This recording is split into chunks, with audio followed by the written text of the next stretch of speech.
Exactly, exactly. Guys, let's shift gears here. That tragic story about the woman who's now suing the Met Police. There was an undercover police officer who infiltrated an environmentalist group. They then had an affair, which became an engagement, and then he suddenly left and disappeared. And now she's suing the Met Office. I mean, where is the line when you're an undercover officer? It's a very interesting story, this, isn't it? I mean, and she wasn't the only one either, I don't think. You know, they were basically they were having undercover officers in a supposedly green but possibly violent group, and they then had affairs with a number of the women there. Yeah. And, you know, quite rightly, they feel abused by this, you know. So presumably this obviously would have gone on for years, wouldn't it? 5 years that she was involved with this guy. 5 years. You know, and he had a double life. He had a wife and family, and then he had this relationship. And I mean, I read a long-form magazine article about their life together months ago. But now she's finally gotten to the point where she's turned around and sued the Met Police, and it just it beggars belief that undercover officers could go that far inside this country. I mean, I understand if you're part of MI6 or the CIA and you're in deep cover, you have to do lots of things in order to get information and get close to very dangerous people. But how is a green going to be dangerous? No, absolutely. It's a very dangerous area, this, isn't it? You know. Well, I think it's the expansion of the dimensions of what constitutes terrorism. I mean, it's one of the real problems of the sort of redrawing of the laws, but also the culture of understanding who are terrorists, who are worthy of this kind of surveillance. Are you with us or are you against us? Did she have a child?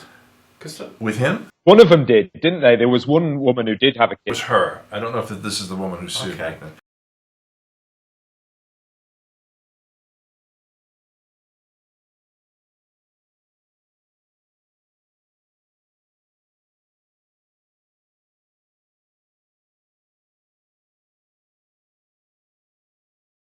Anyways, guys, before we go to break, Twitter was down for 6 hours on Monday. The world came to an end as we know it. But is there a future for this platform in politics? As it was rumored just yesterday that Fox wants to buy, Rupert Murdoch wants to buy Twitter. You're joking.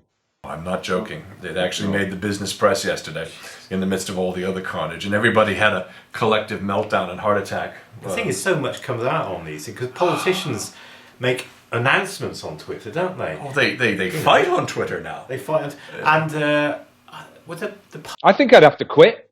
Yeah. I'd have to leave Twitter if Rupert Murdoch to go. Well, I mean, the article that I posted this morning on UK Progressive talked about what we'll talk about in the C block about President Obama and Iran.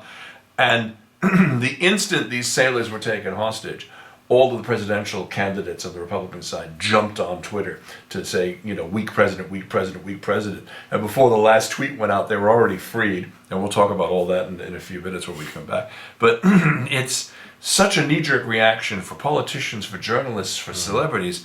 You begin to wonder, is there a future for it? Because at what point does it no longer have any relevance?